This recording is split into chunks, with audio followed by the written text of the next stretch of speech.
Washington, District of Columbia, March 12, 1978. The fluorescent lights of the Washington Herald newsroom buzzed with their usual mechanical persistence as Victor Brennan sat hunched over his cluttered desk, squinting at a three-line correction buried on page 17 of the morning edition.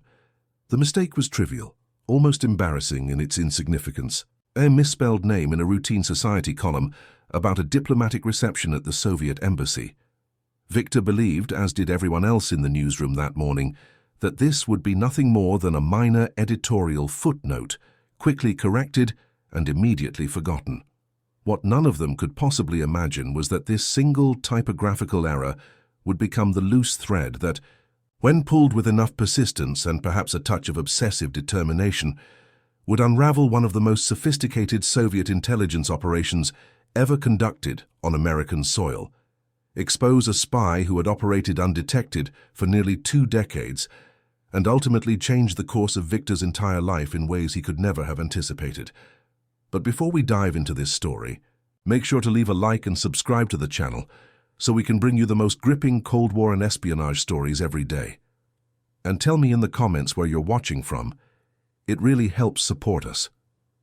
Victor Brennan was 34 years old that March morning, a journalist of modest accomplishments and diminishing expectations. His dark hair had begun its premature retreat from his forehead, and the lines around his eyes spoke of too many late nights spent chasing stories that never quite materialized into the career-defining scoops he had once imagined. He had joined the Herald 9 years earlier, fresh from Columbia University's journalism school, armed with idealism and ambition in equal measure. Those early years had been consumed by assignments on municipal corruption, labor disputes, and the occasional human interest piece that his editor, Raymond Kowalski, deemed suitable for a young reporter still learning the craft. The correction that morning concerned a name printed as Dmitry Volkov, when it should have read Dmitry Volsky. The error had appeared in a piece written by Charlotte Simmons, the Herald Society columnist, who covered diplomatic functions with the same breathless enthusiasm she brought to charity galas and museum openings. Charlotte had attended a reception celebrating the opening of a Soviet cultural exchange exhibition at the Kennedy Center, and among the attendees, she had listed various embassy staff members, cultural attachés, and representatives from the State Department's Bureau of European and Eurasian Affairs. Victor picked up the telephone on his desk and dialed Charlotte's extension. She answered on the third ring, her voice carrying the slight rasp of someone who had enjoyed rather too much champagne the previous evening. "I'm looking at the correction we're running for your piece on the Soviet reception," Victor said, holding the galley proof up to the light. "You had the name as Volkov, but the official embassy roster lists him as Volsky. How did the discrepancy happen?" Charlotte sighed audibly through the receiver. "Darling, you know how these events are. Someone introduces you to 20 people in 15 minutes. Half of them have names with more consonants than vowels, and you're expected to remember every syllable while balancing a cocktail glass and a canapé plate. I must have misheard when the cultural affairs officer made the introduction." "Did you meet this Volsky personally?" Victor asked, making a note on his yellow legal pad. "Briefly," Charlotte replied. "He was rather unremarkable, to be honest. Mid-50s, I would guess, wearing a suit that looked like it had been tailored sometime during the Eisenhower administration. He spoke with a heavy accent and seemed more interested in the hors d'oeuvres than in making conversation." "Why the sudden interest in my mistakes, Victor? Are you transitioning to copy editing?" "Just curious," Victor said. He thanked Charlotte and hung up the phone, staring at the 2 names written side by side on his notepad. Volkov, Volsky, 1 letter. A single consonant separating error from accuracy. Something about the correction nagged at Victor throughout the morning. He could not articulate precisely what troubled him, but years of journalism had taught him to recognize the faint whisper of instinct that sometimes preceded a worthwhile story. During his lunch break, instead of joining his colleagues at the delicatessen across the street, Victor walked the 6 blocks to the public library on Massachusetts Avenue. The library's reference section occupied the 2nd floor, a warren of wooden tables and metal shelving that smelled of aging paper and furniture polish. Victor approached the reference desk, where a librarian named Eleanor Hayes presided over a card catalogue with the territorial vigilance of a medieval fortress keeper. Eleanor had assisted Victor on previous research projects, and she greeted him with a knowing smile. "Government documents or historical archives today, Mr. Brennan?" Eleanor asked, her reading glasses suspended from a beaded chain around her neck. "Diplomatic rosters," Victor replied. "Specifically, I'm looking for information about Soviet embassy personnel in Washington, current postings if possible." Eleanor led him to a section housing various government publications and international directories. She pulled down a thick volume titled Diplomatic List, published by the State Department's Office of Protocol. The book, updated quarterly, contained names, titles, and official positions of all foreign diplomatic personnel accredited to the United States. Victor carried the volume to a nearby table and began searching for the name Dmitry Volsky. He found the entry on page 143. Volsky Dmitry Alexandrovich, Second Secretary, Cultural Affairs, Soviet Embassy. Arrived Washington, District of Columbia, September 1977. Victor copied the information into his notepad, then returned to the shelving to search for older editions of the diplomatic list. He wanted to trace Volsky's career, to understand where he had been posted before Washington. Eleanor helped him locate archived editions dating back 15 years. Over the next 2 hours, Victor constructed a timeline. Dmitry Volsky had served in various Soviet embassies throughout the 1960s and 70s. London, from 1963 to 1966. Ottawa, from 1967 to 1970. Vienna, from 1971 to 1974.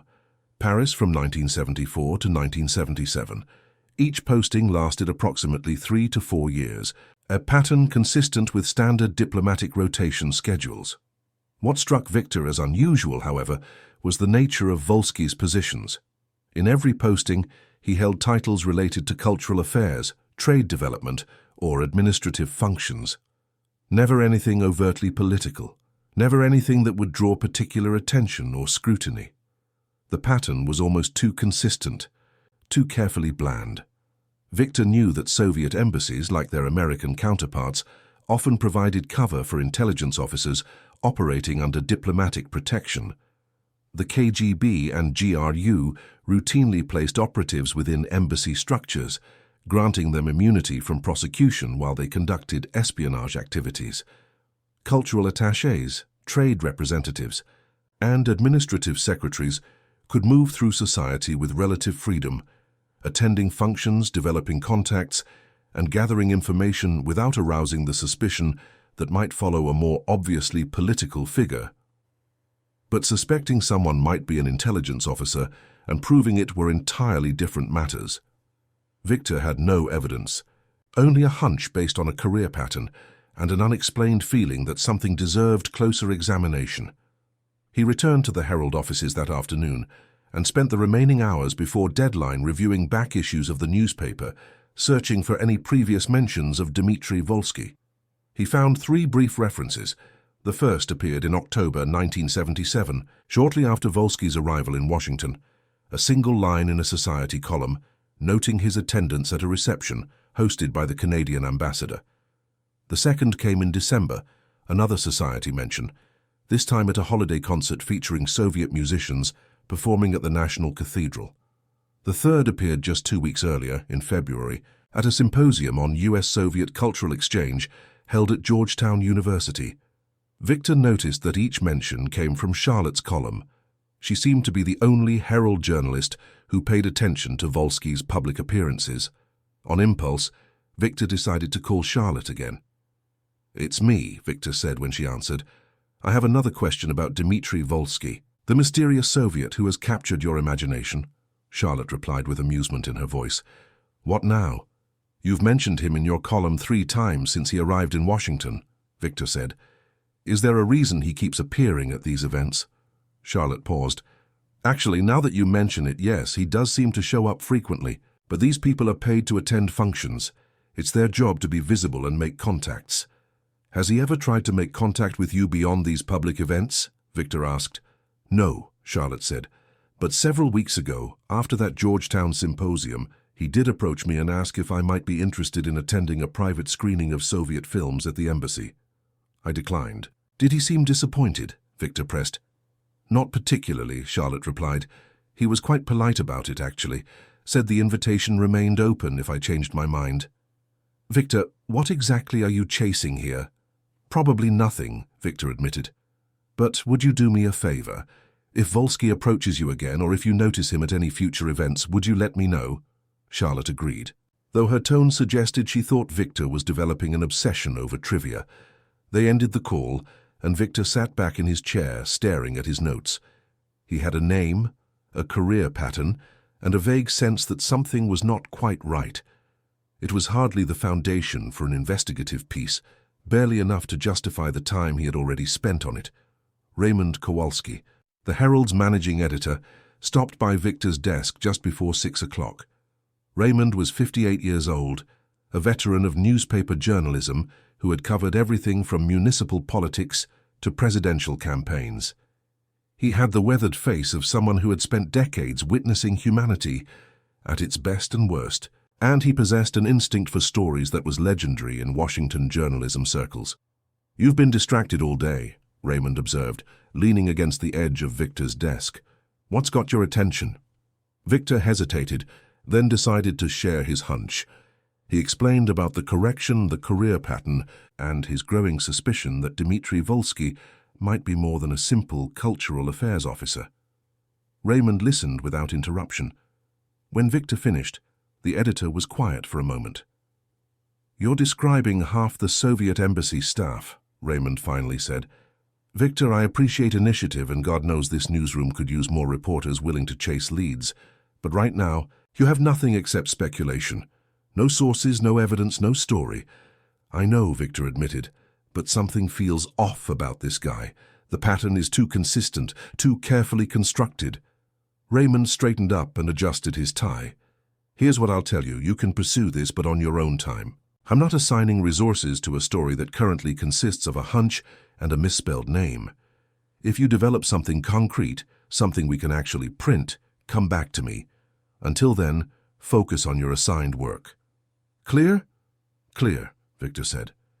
Raymond started to walk away, then paused and looked back. "For what it's worth, your instincts have been right before.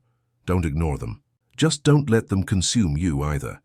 The line between persistent journalism and paranoid obsession can be surprisingly thin." Over the following weeks, Victor pursued his investigation during evenings and weekends.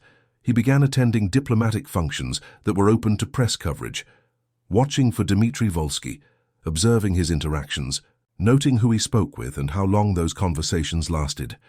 Volsky appeared at roughly 2 events per week, always impeccably dressed in his outdated suits, always polite and unassuming, always seeming to fade into the background of whatever gathering he attended. Victor also began cultivating sources within Washington's intelligence community. This proved more challenging than he had anticipated. The relationship between journalists and intelligence officers existed in a state of permanent tension, each side needing the other, while simultaneously distrusting them. Victor reached out to Marcus Caldwell, a former CIA analyst he had interviewed years earlier, for a piece on Cold War tensions. Marcus had retired from the agency and now taught at American University, but he maintained contacts within the intelligence world. They met at a coffee shop in DuPont Circle on a gray April morning. Marcus was 62 years old, with silver hair and the careful speech patterns of someone trained to reveal nothing unintentionally. "You're asking about a Soviet cultural attaché," Marcus said after Victor explained his interest. "That's a broad category, Victor.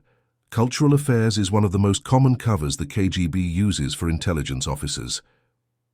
"I understand that," Victor replied, "but I'm trying to determine if there's anything specific about this particular individual that might warrant closer attention."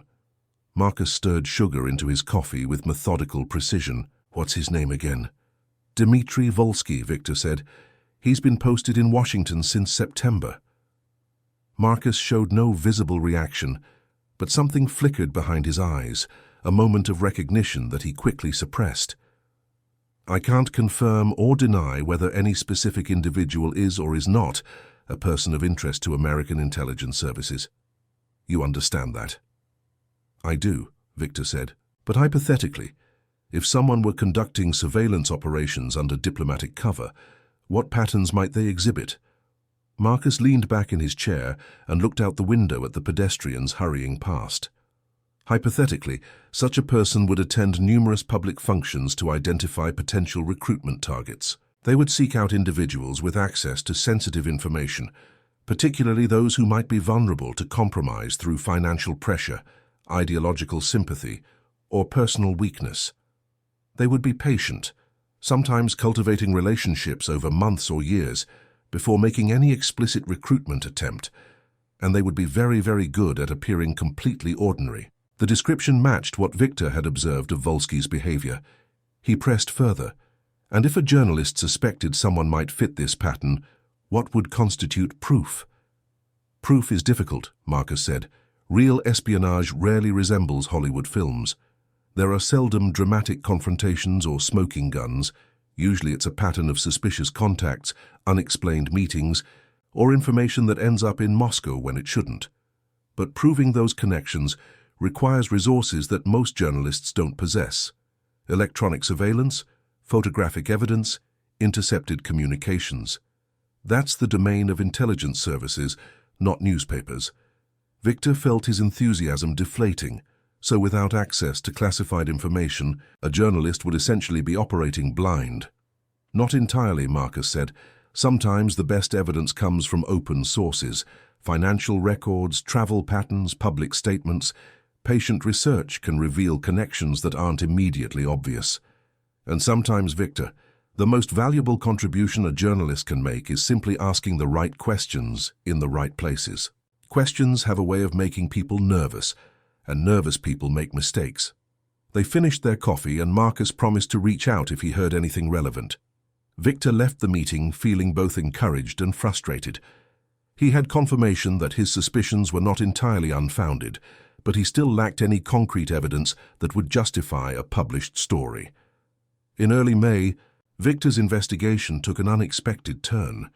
He was reviewing credit card receipts for his expense report when he noticed a charge from Georgetown University for attendance at an academic symposium. The charge reminded him that Volsky had been spotted at a similar event in February. Victor decided to call the university's event coordinator to inquire about upcoming academic functions that might attract Soviet embassy personnel. The coordinator, a helpful woman named Patricia Reynolds, provided Victor with a schedule of events for the spring semester. One immediately caught his attention: a symposium on Cold War diplomacy scheduled for May 18th, featuring speakers from various embassies and think tanks. Victor registered to attend as press, then called Charlotte to ask if she planned to cover the event. "I wasn't planning on it," Charlotte said. "Academic symposiums tend to be dreadfully boring. Lots of professors reading papers in monotone voices while graduate students take notes." "Why do you ask?" "Just curious if Volsky might attend," Victor replied. Charlotte laughed. "Victor, you really have developed a fixation. But fine, I'll go if you're that interested. At least the university usually provides decent refreshments." The symposium took place on a humid Thursday afternoon in Georgetown's Walsh Building. Victor arrived early and positioned himself near the registration table, watching attendees sign in. Charlotte arrived 20 minutes later, looking skeptical about the entire endeavor. "This had better be worth sacrificing my afternoon," she whispered to Victor as they found seats in the lecture hall. The symposium proceeded exactly as Charlotte had predicted. 5 speakers delivered presentations on various aspects of Cold War diplomacy, each reading from prepared texts, while a sparse audience of perhaps 40 people listened with varying degrees of attention. Victor kept his focus on the attendees rather than the speakers, searching for Dmitry Volsky. He spotted the Soviet cultural attaché in the third row, sitting alone, taking occasional notes in a small leather-bound notebook. Volsky wore his usual outdated suit and appeared to be paying careful attention to each speaker. What interested Victor more, however, was observing who else Volsky watched. During the first break, while attendees mingled in the hallway over coffee and cookies, Victor noticed Volsky approach a middle-aged man wearing a State Department identification badge. The two men spoke for perhaps 3 minutes, their conversation appearing casual and unremarkable. The State Department official laughed at something Volsky said, then excused himself and moved toward the refreshment table. Victor positioned himself close enough to read the man's name badge: Dr. Leonard Hayes, Bureau of Intelligence and Research. The Bureau of Intelligence and Research, known as INR, served as the State Department's internal intelligence arm, analyzing foreign policy issues and providing assessments to department leadership. Dr. Hayes would have access to sensitive information about US-Soviet relations. Victor filed this observation away and continued watching. Over the course of the afternoon, he observed Volsky engage in brief conversations with 4 other individuals: 2 university professors specializing in Soviet studies, a researcher from the Brookings Institution, and a woman who introduced herself to Victor as a policy analyst with the National Security Council. After the symposium concluded, Victor approached Dr. Hayes near the exit. He introduced himself as a reporter with the Washington Herald and asked if he might ask a few questions about the Bureau of Intelligence and Research's role in analyzing Soviet diplomatic activities. Dr. Hayes was cordial but cautious. "I'm afraid most of what our bureau does is classified. I can't really discuss specific operations or analyses." "I understand," Victor said. "I'm actually more interested in the general challenges of assessing Soviet intentions during this period of détente. How do you separate genuine diplomatic outreach from intelligence-gathering operations?" Dr. Hayes smiled thinly. "That's the central question, isn't it? The Soviets are quite skilled at blurring those lines: cultural exchange programs, academic symposiums, trade delegations. They all serve multiple purposes simultaneously. Some aspects are genuine, others are cover for intelligence work. Distinguishing between them requires constant vigilance." "I noticed you speaking with Dmitry Volsky during the break," Victor said as casually as he could manage. "Do you know him well?" Something shifted in Dr. Hayes's expression, a subtle tightening around his eyes. "Volsky? No, not well. We've been introduced at a few functions. He seems pleasant enough. Why do you ask?" "Just curious about the dynamics of these interactions," Victor replied. "Thank you for your time, Dr. Hayes." As Victor walked to his car, he replayed the conversation in his mind. Dr. Hayes's reaction to Volsky's name had been slight but unmistakable. There was familiarity there, more than a casual acquaintance would warrant. Over the next several weeks, Victor intensified his surveillance of Dmitry Volsky's public appearances. He attended diplomatic receptions and academic functions, always observing without being obvious. He began to notice a pattern. The Soviet attaché seemed particularly interested in individuals connected to the intelligence community or foreign policy establishment. In June, Victor decided to examine Volsky's predecessor in the cultural affairs position. He returned to the library and reviewed old editions of the diplomatic list. The previous cultural attaché, Sergei Pavlov, had served in Washington from 1974 to 1977 before being transferred to the Soviet mission at the United Nations in New York. Victor tracked down several news articles mentioning Pavlov and discovered something interesting. In March 1977, just 6 months before Pavlov's transfer, an FBI investigation had uncovered a Soviet espionage ring in Washington. 2 Soviet intelligence officers had been expelled. Neither had been cultural attachés, but the timing struck Victor as significant. He called Marcus Caldwell again and asked if they could meet. They arranged to have lunch at a restaurant in Arlington, Virginia, far enough from downtown Washington to avoid casual observation. "I've been looking into Volsky's predecessor," Victor explained after they had ordered. "Sergei Pavlov. He was transferred shortly after that FBI investigation in March '77. Could that be related?" Marcus was quiet for a moment. "Victor, I'm going to tell you something off the record, and you cannot attribute this to me or to any official source. Understood?" "Understood," Victor agreed. "When an embassy is compromised, when arrests are made or officers are expelled, standard Soviet practice is to rotate personnel. They assume that anyone connected to the compromised operation might be under surveillance, so they bring in new faces, fresh officers with no established patterns, no prior connections that might be monitored. So Volsky arrived as part of a general reshuffling after the FBI investigation," Victor said. "Possibly," Marcus replied.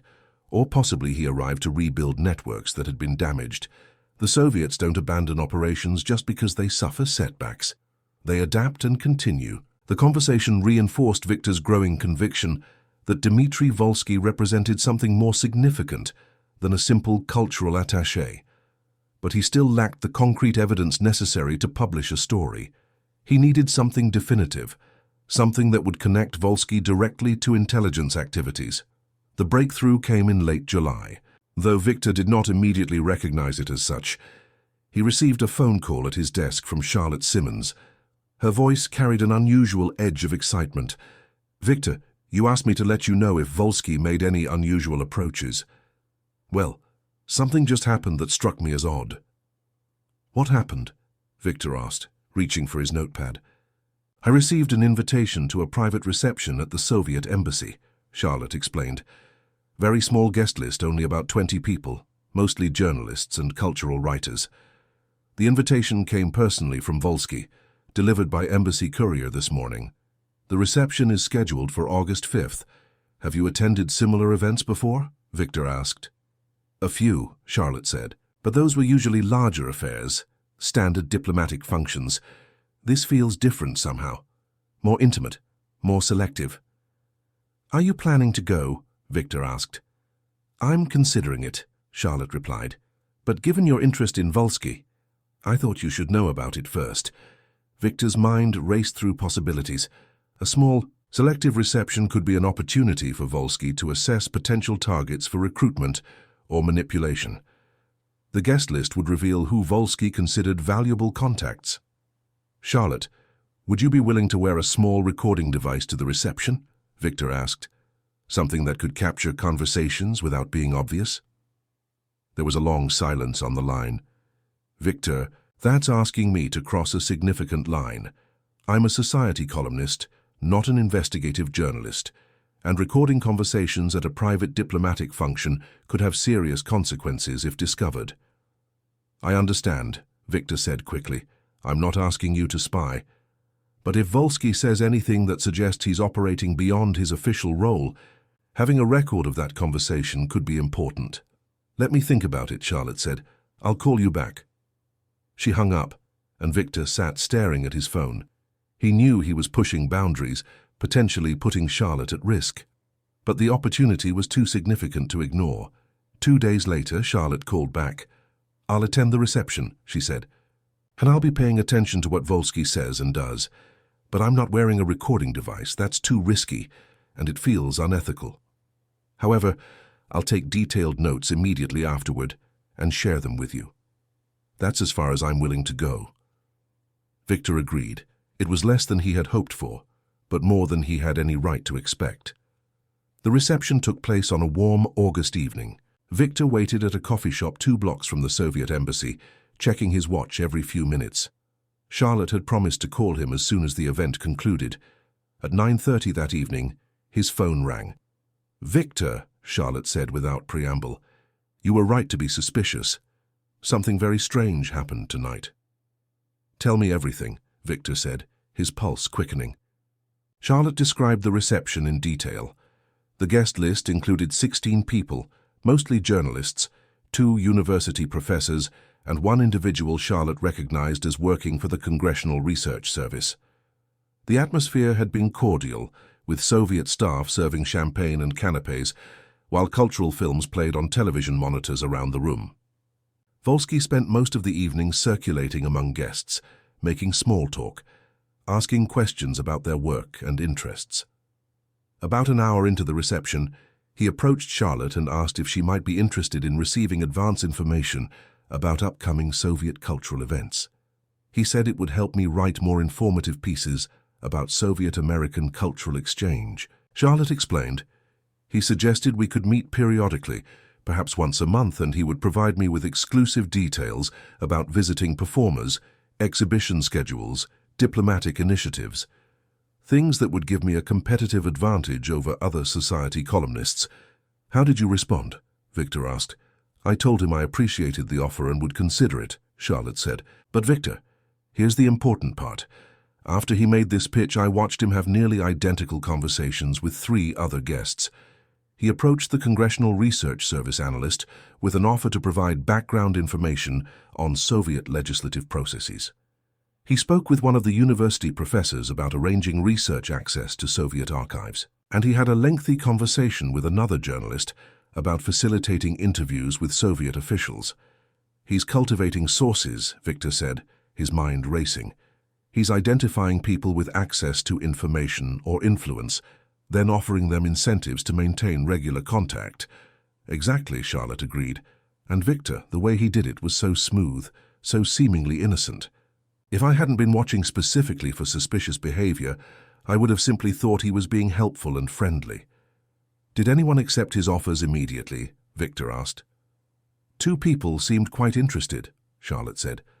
The congressional analyst and one of the journalists. They exchanged business cards with Volsky and discussed scheduling follow-up meetings. Victor asked Charlotte to write down everything she remembered about the reception, everyone present, every conversation she witnessed or overheard. He thanked her profusely, aware that she had taken a risk simply by paying such close attention at a diplomatic function. After ending the call, Victor sat in the coffee shop for another hour, making notes and considering his next steps. He now had testimony from a credible witness describing behavior consistent with intelligence recruitment operations. But would it be enough for a story? And more importantly, what were the ethical implications of publishing information that could potentially compromise an ongoing counterintelligence investigation? The following morning, Victor called Marcus Caldwell and arranged an urgent meeting. They met at a park bench along the Potomac River, watching joggers and cyclists pass along the waterfront path. "I have information about Dmitry Volsky's activities," Victor said.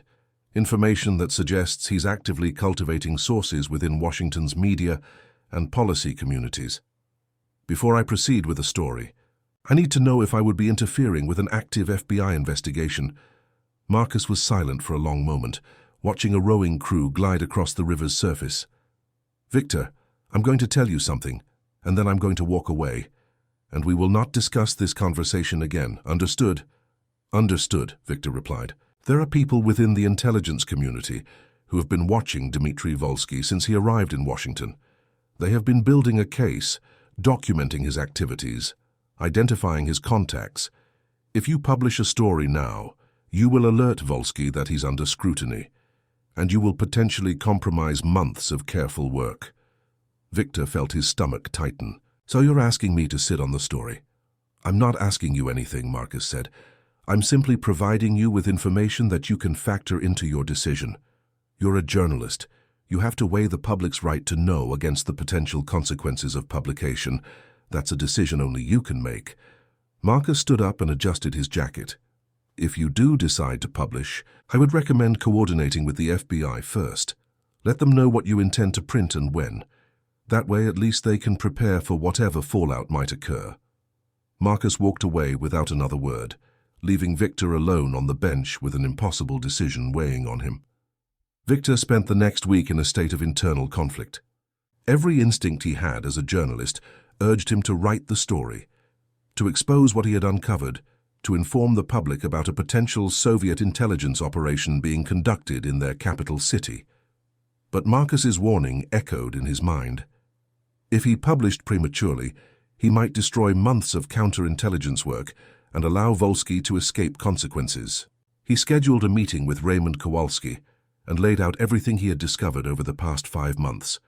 The career pattern, the cultivation of sources, Charlotte's observations at the embassy reception, and Marcus's cryptic warning about ongoing investigations.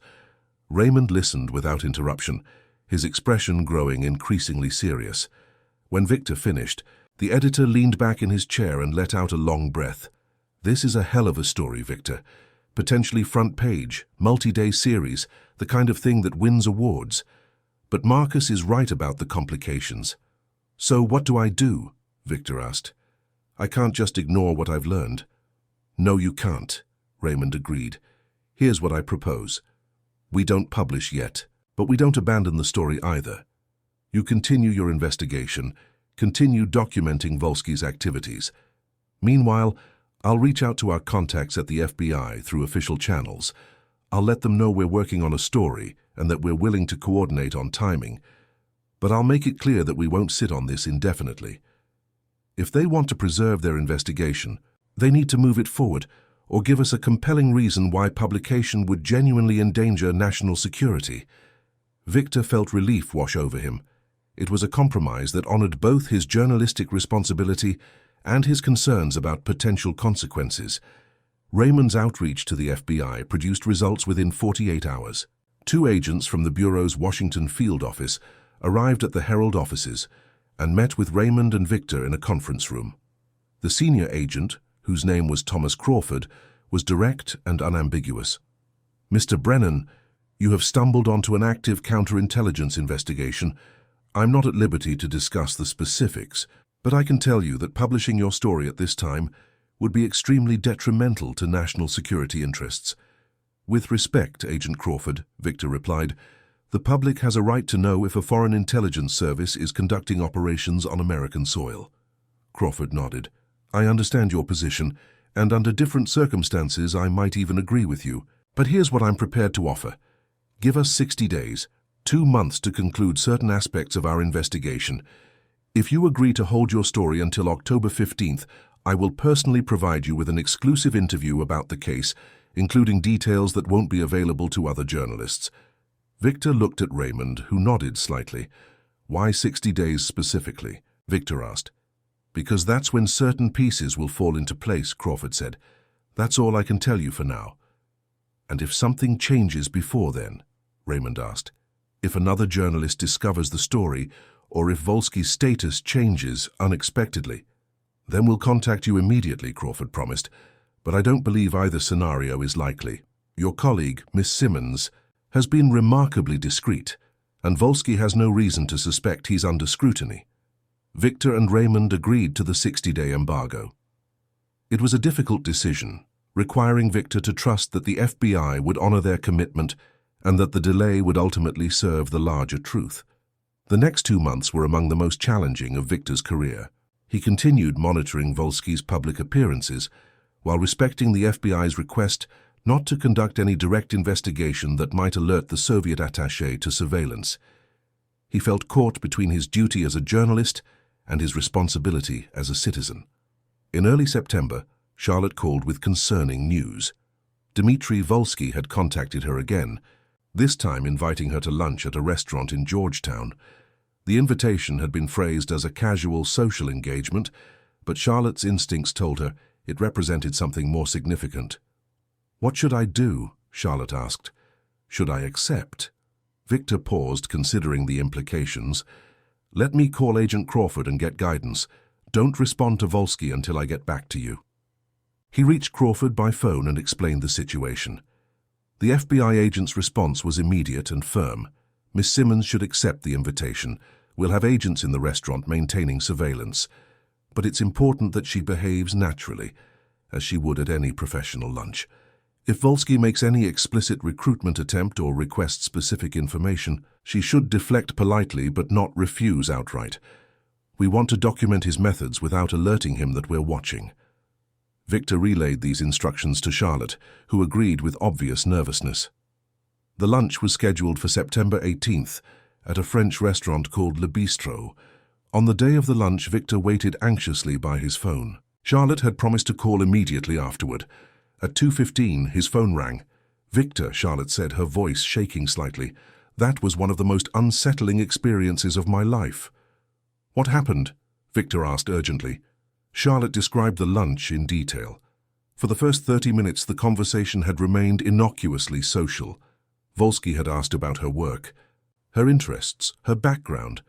He had been charming and attentive, displaying none of the awkwardness that often characterized him at larger social gatherings. Then, about halfway through the meal, he shifted the conversation. Charlotte recounted what he had said, her memory remarkably precise. Volsky had told her that he valued their developing friendship and hoped they might find ways to help each other professionally. He said that journalists often struggled to obtain accurate information about Soviet cultural initiatives, and he could provide exclusive access to details that would enhance her reporting. In exchange, he hoped she might occasionally share insights about American media perspectives on Soviet-American relations. What kind of insights? Charlotte had asked. Nothing classified or sensitive, Volsky had assured her. Simply observations about how different media outlets approach coverage of international affairs. Which journalists are most sympathetic to cultural exchange programs? Which editorial boards are most open to balanced reporting on Soviet initiatives? Information that would help his embassy better understand the American media landscape. Charlotte told Victor that she had deflected the request by saying she would consider it, but needed time to think about whether such an arrangement would be appropriate given her professional responsibilities. Volsky had smiled and said he understood completely that she should take all the time she needed. After Charlotte finished her account, Victor called Agent Crawford and relayed the conversation. Crawford was pleased with how Charlotte had handled the situation and confirmed that FBI surveillance had captured the entire lunch on concealed recording devices. Volsky is following a classic recruitment pattern, Crawford explained. He's testing Charlotte's willingness to engage in what seems like innocent information sharing. If she had agreed, his requests would have gradually become more specific and more compromising. Eventually, he would have her so deeply involved that she couldn't extricate herself without facing consequences.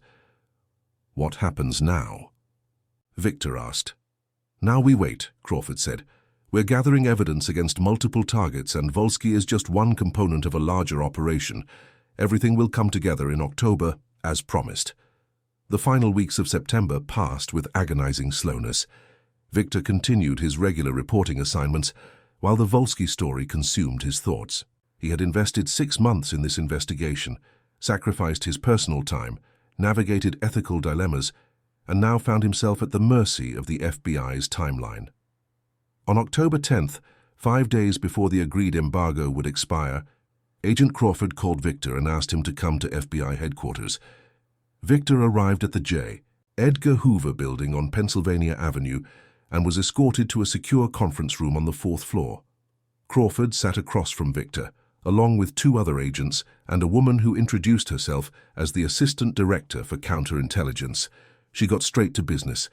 Mr. Brennan, I want to personally thank you for your patience and cooperation over the past 2 months. What I'm about to tell you is still classified, but as promised, you'll have exclusive access to this information when we make arrests tomorrow morning. Arrests? Victor said, his heart rate accelerating. Plural? The assistant director nodded. Over the past 18 months, the FBI has been conducting an investigation into a Soviet intelligence network operating in the Washington area. We've identified 7 individuals who have been passing classified or sensitive information to KGB officers under diplomatic cover. Dmitry Volsky has been one of the primary handlers for this network. Victor pulled out his notepad, his hands slightly unsteady. The assistant director continued, providing details that made Victor's months of investigation seem almost quaint in comparison. The Soviet network had penetrated multiple government agencies: a mid-level analyst at the Defense Intelligence Agency, a contract translator at the State Department, a legislative assistant on the Senate Foreign Relations Committee, 2 others whose specific roles were still being withheld for security reasons. Volsky's role had been to maintain contact with these sources, to provide them with instructions, and to arrange for the transfer of information back to Moscow. The FBI had documented dozens of meetings, photographed dead drop locations, and recorded conversations that left no doubt about the network's intelligence purpose. We're executing search warrants and making arrests at 0600 tomorrow, the assistant director said. Volsky will be detained for questioning, though his diplomatic status means we'll ultimately have to release him for deportation rather than prosecution. But the American citizens who worked with him will face charges of espionage. Can I publish tomorrow? Victor asked. You can publish as soon as the arrests are made, the assistant director confirmed. Agent Crawford will contact you by phone at 7:30 tomorrow morning to confirm that all subjects are in custody. At that point, you're free to run your story. Victor spent that entire night at the Herald offices, writing and rewriting his article. He wanted to capture not just the facts of the arrests, but the larger narrative of how a minor correction in a society column had led to the exposure of a Soviet spy network. He wrote about Dmitry Volsky's methodical cultivation of sources, Charlotte's observations at the embassy reception, the months of patient investigation by the FBI. He wrote about the thin line between cultural exchange and espionage, about how intelligence operations hide in plain sight. Raymond Kowalski arrived at the office at 5:30 in the morning to review Victor's draft. The editor read through the piece twice, making minor edits, tightening sentences, ensuring the story was bulletproof. At 7:30, Agent Crawford called as promised. "All targets are in custody. You're clear to publish." The Washington Herald's October 11th edition led with Victor's story under a banner headline, "Soviet Spy Network Exposed in Capital. FBI Arrests 7 in Espionage Case." The article ran across 4 full columns on the front page and continued for 2 additional pages inside. By noon, every major news organization in the country was chasing the story. Reporters surrounded the Soviet embassy, demanded comments from State Department officials, and tracked down FBI sources. But Victor had the exclusive details, the insider perspective that came from 6 months of investigation and cooperation with federal authorities. The story had national reverberations. Congressional committees demanded hearings on counterintelligence vulnerabilities. The State Department expelled Dmitry Volsky and 2 other Soviet embassy officials within 48 hours. The 7 arrested Americans would eventually face trials that dominated headlines for months. For Victor, the story represented vindication of his journalistic instincts and validation of his willingness to pursue a lead that everyone else had dismissed as inconsequential. The Herald nominated his series of articles for a Pulitzer Prize. He received job offers from larger newspapers and national magazines. But more than the professional recognition, Victor felt satisfaction in having served the public interest, in having exposed a genuine threat through patient, ethical journalism. Charlotte Simmons, whose observations and cooperation had been essential to the investigation, returned to writing society columns about diplomatic receptions and charity galas. But she approached her work with a new awareness, understanding that sometimes the most significant stories hide behind the most ordinary appearances.